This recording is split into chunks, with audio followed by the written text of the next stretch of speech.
ai ba zan ga miki wani abu wallahi ba akan miliyan 100 ba akan 1000 ma zan iya rabuwa da ke wallahi ba miliyan 100 ba amma fito miki a mutum in ga miki gaskiya kin san me wallahi kin san dai ina son ki ko to amma wasu abubuwa ne gaba ɗaya sun cakuɗe min wallahi gaba ɗaya kuɗin da ke cikin account ɗina miliyan 100 ko ban so a ce wai na taɓa daga cikin miliyan 100 ne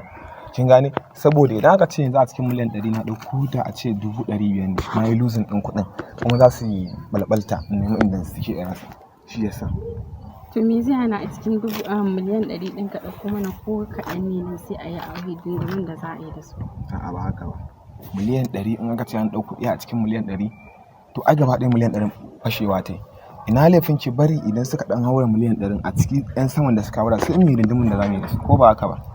a ba baby ai samu da rashi din na Allah ne ya kake haka dan Allah tun da dakata da Allah na fi ki sanin samu da rashi na Allah ne tun da rashi ya bani wannan naira miliyan 100 to idan kuma aka ce yanzu a cikin miliyan 100 na fasa ya kike gani ba professor rabu da ni ke kuma me zaki mu juya mun baya zaki na fi sanin samu da rashi na Allah ne